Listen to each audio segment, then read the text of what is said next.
السلام عليكم ورحمة الله وبركاته. أهلا بكم في حلقة جديدة. النهاردة الجمعة، بس النهاردة الجمعة الصبح الساعة تقريبا 9 يعني. في حد صاحبي اتصل عليا وقال لي في بقدونس كتير، لو محتاجه تعالى خده للغنم.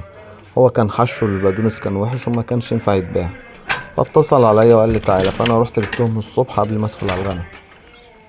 وجبتهم قلت بقى ايه، دخلت لقيت المنظر ده ان الأرضية تحت الغنم وحشة، فقلت ايه هطلعهم ياكلوا برا شوية في الشارع.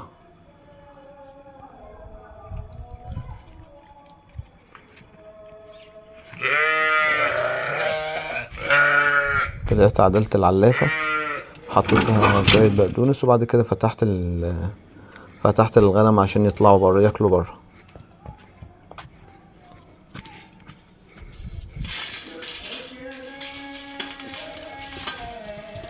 بس طبعا اول ما افتح لازم بيدخلوا على العلف بتاع الغنم الصغير. طبعا مستحيل اي غنم يعدوا على العلف ويسيبوه، لازم ياكلوه الاول. فهو كان فيها شوية صغيرة، فقلت سيبهم ياكلوها مش مشكلة عادي.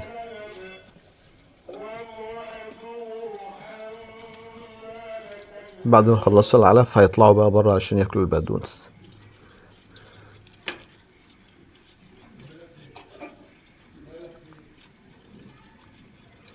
هنا المكان ده بره في الشارع، فكان الأرضية حلوة، الأرض ناشفة، لكن جوه في الحوش عشان الغنم من ناحية والمطر من ناحية، فكانت الأرض طين.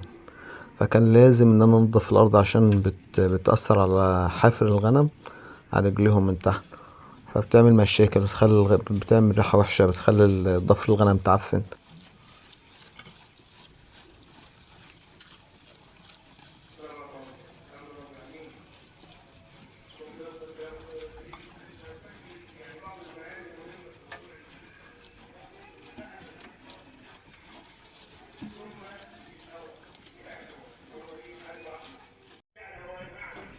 ده البقدونس اللي انا جبته من الغيط. الزكيبة والخيشة اللي هي محطوطة على الموتوسيكل، والشكارة الكبيرة دي برضو عملتها وحطيتها فوق الموتوسيكل وانا جاي، لان المكان بعيد. بص العلفة هنا يا شباب، ناخد واحدة ردة، وكده كده انا عالف حاطط فيها العلفة اللي انا، نحط واحدة ردة، واحدة قشر فول،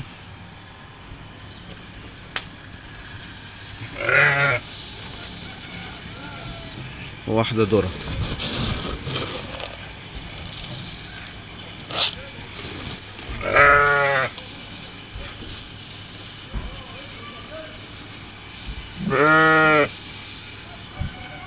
كده كمية العلف اكتر من كمية التبن اللي انا حاططها، ممكن نسبة 2 إلى 1، 2 علف وواحدة تبن.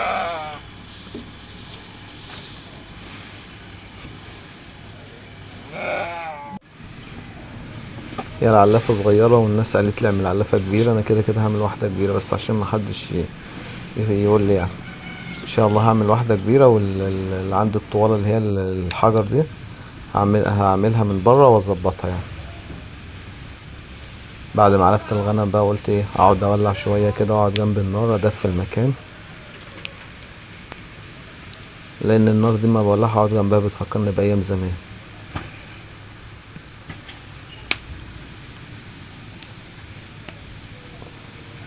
شوية خشب، كان نفسي يكون معايا الكنكة واعمل شوية شاي على الفحم حلوين، لكن يلا تتعوض المرة الجاية.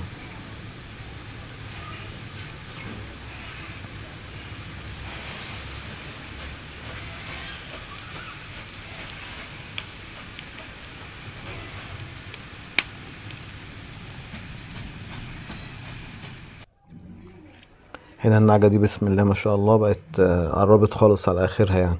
اسمها العجوز، دي قافلة عنده كانت عند حد صاحبي يعني، واشتريتها منه قافلة كبيرة يعني، لكن حلوة في الولادة، بترضع وبتسقي حلو. ده الحوش بقى، اول ما دخلت كان المكان مش نظيف، فعندي مسكت المقشة اللي هي الكبيرة دي، كنسته نضفته، وبعد كده نضفته بالفاس. ده بعد ما اتنضف بقى، رميت فيه شوية تراب كده بقى نضيف. ودي الطوالة اللي انا بقول عليها، الطوالة دي هبني من الناحية التانية هنا هبني سور صغير فيها كده بحيث ان انا اعلف فيها بعد كده الغنم، على اساس ان هي كبيرة يعني الغنم هتاكل براحتها فيها.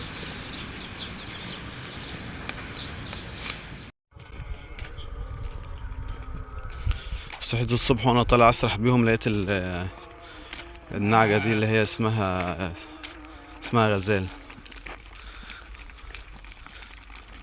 ماشية بتعرج كده، معرفش ايه السبب. فتقريبا والله اعلم ده بسبب ان الحوش كان فيه مطر يومين ورا بعض او 3 ايام، فكان في طين، فكنت بقرب ليهم بحط تراب.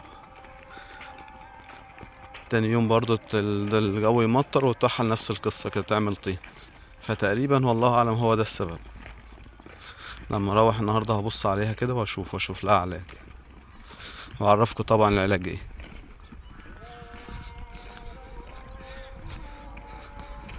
هما كده كده فطروا في البيت، انا عندي في البيت في علف وفي بقدونس.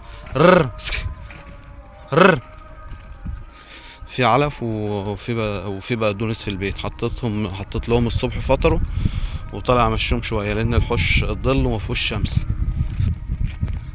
رر رر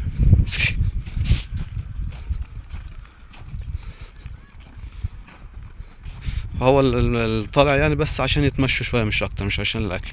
هما كده كده شبعانين برضو.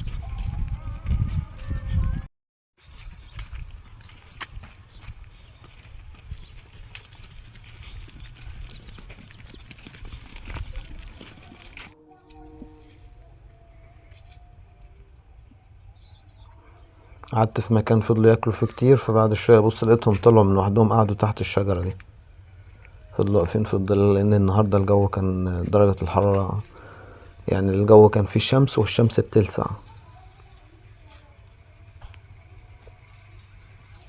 طلعوا قعدوا تحت الشجرة دي لوحدهم كده، كان في ورق توت واقع من تحت الشجرة فضلوا ياكلوه. بص شايف مشكلة في معلقة رجلها النعجة دي، ربنا يسترها يعني، بس ان شاء الله الموضوع بسيط. وهنا برضو الخرفان اللي هي الاخوات اللي هم الكبار دول تقريبا بقالهم شهرين ونص دلوقتي، ان شاء الله هفتمهم لما يكملوا 3 شهور، وبسم الله ما شاء الله ممتازين يعني.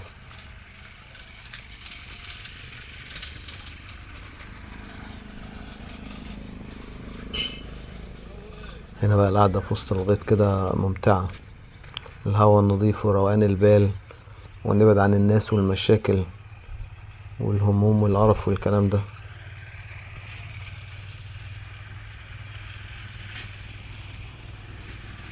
ربنا يسهل ويكرمنا ونطلع بقى ايه، ناخد مزرعة كبيرة ايجار بقى في اسماعيلية او في الريف الاوروبي، ربنا ييسر الحال يا رب. هنا بقى في الشجر ده الغنم بتحب تاكل الورق بتاعه، فكان في شجر موجودة في الوش هنا على الترعة، وكده كده الشجر ده ملوش لازمة فبكسر وارميله. هنا بص لقيتهم بقى ناموا بقى ايه، قلت مع نفسكم بقى خليكوا خدوا راحتكم لما نروح، بحيث ان انا اروح الساعة 1 ولا 2 الظهر يكونوا خدوا راحتهم يعني وارتاحوا بره. الحوش بصراحة يعني سيء.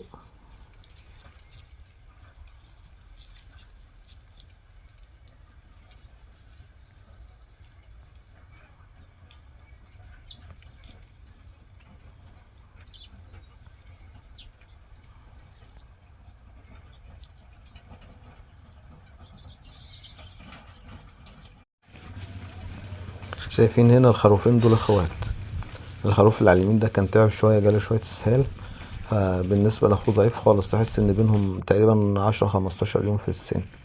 شايفين الفرق ده، حتى في فرق في العلم في الارتفاع. الخروف ده والخروف، رغم ان الخروف اللي على الشمال ده كان تعب شوية لكن ما طولش، تقريبا يومين 3 ومع العلاج خف بسرعة. لكن الخروف التاني ده طلع عيني علاجات، وجبت له الدكتور البيطري عندي بص عليه قال لي مفيهوش حاجة، لكن مفيش تقدم خالص. لما وصلت البيت بقى كان في بقدونس فاضل من امبارح، ففضيته خالص على الارض ووقفت الغنم تاكل فيه، قلت نخلصهم واللي باقي بقى يتلم بقى يترمي بقى برا البيت برا الحوش،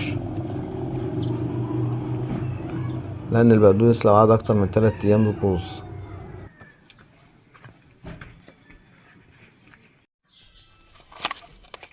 اشتريت ايفوماك للغنم، النعجة اللي هي عندها الجرب في مناخيرها دي. ده اشتريت نصروماكتين او الاسم العلمي التاني اسمه ايفروماكتين. ده ايفوماك مصري، في مصري عادي وفي مصري سوبر. ده المصري العادي الازازة 90 جنيه، والسوبر ب180. فانا اشتريت اللي هو العادي ده علشان انا هدي الغنم الصغيرة علشان ما يبقاش شديد عليهم. وخلي بالكوا هقول لكم برضو تاني، انا بتعلم يعني كل الكلام ده انا اول مرة اعمله في حياتي، ان انا ادي الغنم التحصين اللي هو الكبد اللي اديته قبل كده اللي هو اسمه فشكور او فشكيور تقريبا. وده برضو ده بيتحقن تحت الجلد عند منطقة الكتف. فده انا لسه جديد في الحقن، فلو حد شاف حاجة مثلا او كده عرفوني الصح من الغلط يعني، انا كده كده لسه بتعلم يعني. هنا النعجة دي وزنها تقريبا 60 كيلو، 65 كيلو، فاديتها 5 سنتي.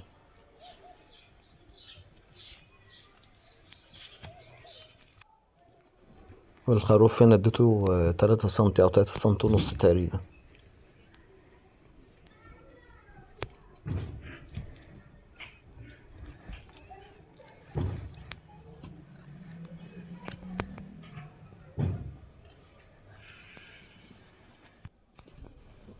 وهنا الخرفان الصغيرة دول اديت اللي هو الضعيف خالص ده كان عنده جرب في طالع في ودانه، واخده جايله من امه. فاديت ده تقريبا سنتي الا ربع او نص سنتي حاجة زي كده، قليل خالص. واديت الخروف التاني اديته سنتي، لان ده الايفوماك شديد عليه، لان المادة الزيتية زي فده بيبقى شديد شوية عليهم.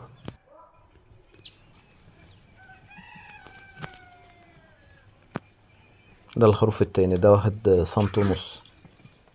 ده اول ما حقنته شوية بص جاله صرع.